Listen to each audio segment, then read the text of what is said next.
안녕하세요. 경제적 자유를 꿈꾸는 삼전 장기 투자라는 삼전 불패입니다. 삼전 불패 여러분 간밤에 잠은 잘 주무셨나요?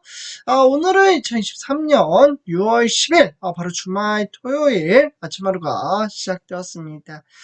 오늘도 알차고 보람찬 하루를 보내며 다시금 이 삼성전자의 증시 현황이 상당히 긍정적인 모습을 띄우고 있는 가운데 저는 우리 삼전부패 가족분들과 이 장기 투자에 따르는 그 마인드 가치를 한데 끌어모아 그에 따라 현재 장기 투자 이행에 나아가고 있습니다.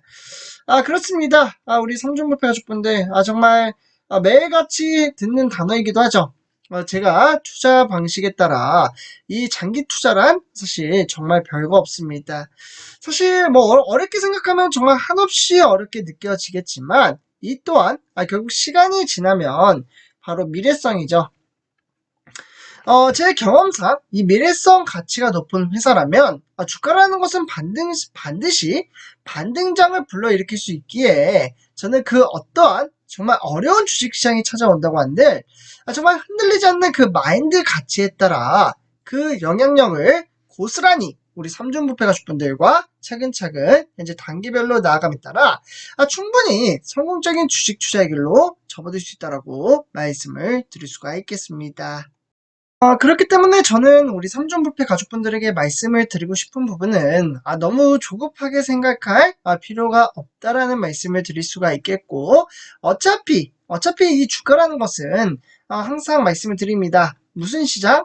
바로 유동성이 있는 시장이다. 그렇기 때문에 하락장이 있으면 상승장이 있고 상승장이 있으면 다시금 하락장이 있기 마련입니다. 그렇기 때문에 결국 결론적으로 말씀을 드리자면 차곡차곡 우리 삼전부패 가족분들과 저 또한 마찬가지로 일반 개미 투자자로서 우리가 가야 할 길에 불을 지피고 만들어 간다면 충분히 정말 엄청난 복리 효과에 따라 성공적인 주식 투자의 길로 이끌어갈 수 있다고 말씀을 드릴 수가 있겠습니다. 그렇습니다. 결국 이러한 주식시장 현황에 따라 미국발 훈풍이 국내 증시 주요 종목들을 더 높은 곳으로 밀어 올리는 모양새라고 보시면 좋을 것 같은데요. 지금 화면에 보시다시피 많은 분들이 아실 겁니다. 테슬라, 이와 더불어 엔비디아.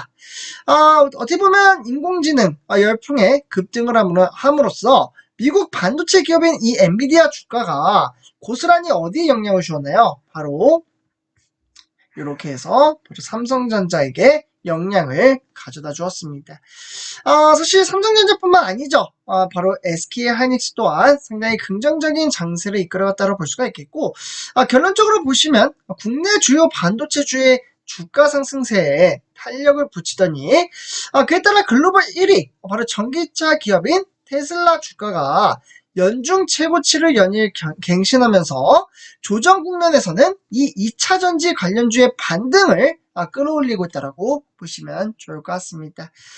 그렇기 때문에 결국 엔비디아, 더불어 테슬라의 주가가 영향을 받는 주요 종목들이 결국 국내 증시에서 시가총액 최상위권을 구성을 하고 있기 때문에 결국에는 코스피, 코스닥 지수의 전체를 끌어올릴 수 있는 그 원동력으로도 작용시킬 수 있을지 관심 포인트라고 보시면 좋을 것 같습니다. 실제로 우리나라 경상수지 최대 변수로 지목이 되고 있는 바로 반도체 하면 바로 삼성전자가 떠오르죠. 이 반도체 시장에 따라서 이제 바닥이 어디인지를 놓고 앞으로 하반기 전망이 엇갈리고 있다라고 보시면 좋을 것 같은데요. 결국 감산과 재고 조정의 이제 속도가 빨라지고 그에 따라서 인공지능의 열풍에 따른 결국 이 수요 확대가 늘어남에 따라 이제 본격적으로 올해 2분기가 메모리 반도체 업황의 바닥이 될 것이라는 전망치 또한 적지 않게 나오고 있습니다. 사실 외신들의 보고서는 여러 가지 이슈가 나오고 있습니다. 사실 반도체 가격 하락이 지속적으로 있는 만큼 감산 효과가 본격적으로 이루어진다면 바로 3분기죠. 우리 삼성물패 가족분들 3분기 같은 경우에는 7월달부터 9월달입니다. 이 7월달부터 9월달 사이에 저점을 찍고 반등을 일으킬 수 있다라는 전망치 또한 새롭게 나왔습니다. 그만큼 이 시점이 언제인지 모르지만 미래의 전망치가 상당히 높기 때문에 충분히 저는 우리 삼종불패 가족분들 첫 번째 목표인 10만 전자를 향해서 전진해 나아갈 수 있는 그 힘이 상당히 많이 축적되어 있다고 볼 수가 있겠고, 그렇기 때문에 이러한 시점에 따라서 삼성전자는 미래성 가치가 상당히 높게 형성되어 있다고 보시면 좋을 것 같습니다. 그렇습니다. 결국 이달을 시작으로 반도체 수출액과 대만의 체인 월별 매출액을 합산해 본다면 선행 지표 또한 반등장이 본격적으로 이루어질 것으로 보여지고요. 그렇게 된다면 결국 반도체는 이 AI 모멘텀 형성 이후에 본격적인 기초 여건인 바로 펀더멘털 개선 시기로 진입할 것으로 보여지고 있습니다. 그 중에서 약간 제가 좀 우려하는 부분도 있습니다. 우리 삼종부패 가족분들도 동의하시리라 생각이 드는데요. 바로 중국, 여기 지금 화면에 보시면 중국과 미국의 사진을 보실 수가 있겠습니다. 중국, 미국. 이 미국과 중국의 패권 경쟁 싸움이 지속적으로 이어지고 있는 동안 어떻게 보면 삼성전자, 그러더불어 어떻게 보면 SK하이닉스 또한 포함이 되어 있겠죠.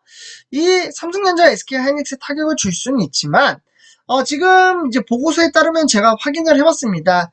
이 피해가 사실 오래가지 않을 것이라는 전망치, 그에 따라 삼성전자에게는 상당히 호전적인 소식이 나왔다라고 보시면 좋을 것 같고요.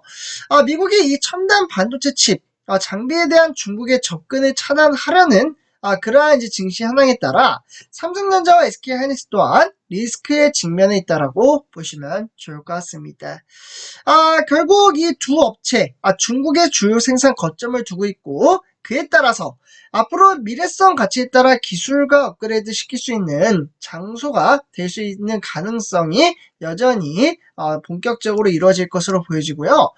그러한 전망치, 그에 따라 수출 규제가 나타난다면 결국 삼성전자는 두 마리 토끼를 한 번에 잡을 수 있는 그러한 여건이 나올 수 있다고 보시면 좋을 것 같습니다. 그렇습니다. 이러한 미래 전망치, 삼성전자는 중국과 미국에 지금 공장을 두고 있으며 전략적인 마케팅을 토대로 두 마리 토끼를 잡음으로써 매출액, 그리고 이와 더불어 영업이익이죠. 매출액과 영업이익을 단번에 끌어올리고 이 기점을 토대로 주가에 반영이 된다면 충분히 우리가 꿈꾸고 있는 10만 전자 꿈이 아닙니다. 저는 반드시 일으킬 수 있다라고 볼 수가 있겠고, 그에 따라 앞으로 삼성전자는 15만 전자를 향해서 전진해가며 그에 따라 20만 전자도 충분히 만들어낼 수 있다라고 말씀을 드릴 수가 있겠습니다. 그렇습니다. 이에 따라 너무 주가가 답답하게 흘러가 있지언정 실망할 필요 없으며 이 또한 시간이 지남에 따라 행복을 가져다 줄 수 있다라고 말씀을 드릴 수가 있겠습니다. 그래서 이렇게 좀 정리를 하도록 하고요. 이번 영상 마치도록 하겠습니다. 감사합니다.